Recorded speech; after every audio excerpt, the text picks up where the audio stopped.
Hey everyone, I wanted to share something really quickly about, are we being fearful or are we being focused? Recently we've had a storm pass this way. Actually, we had a hurricane just pass through a couple hours ago, and as you can see behind me, it's sun shining already. But yesterday when I went to Publix to get something to eat, the water aisle was completely empty.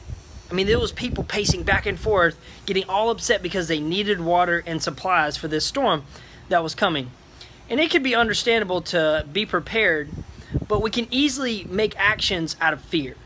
We can easily decide to make choices and let fear affect our life.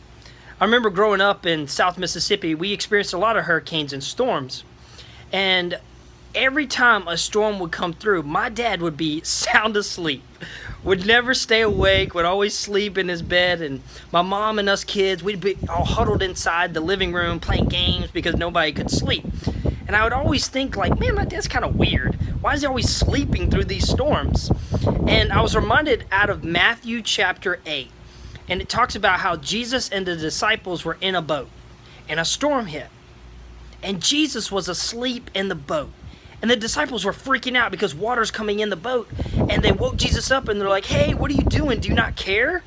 And Jesus woke up and rebuked the wind and the sea, and everything was calm. We can easily forget that God's in control.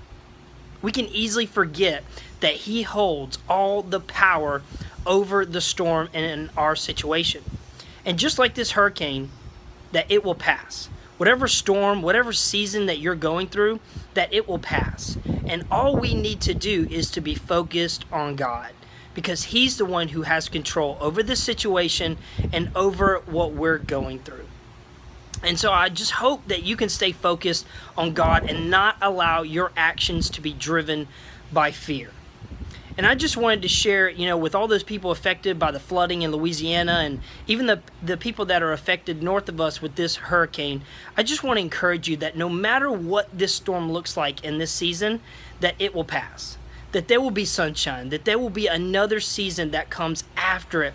Well, God will be able to show you that He has loved you, that He protected you through this storm. So no matter what you've lost, don't focus on that.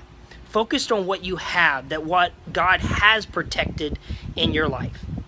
So I hope you find this encouraging. Have a blessed week, and I'll see you soon.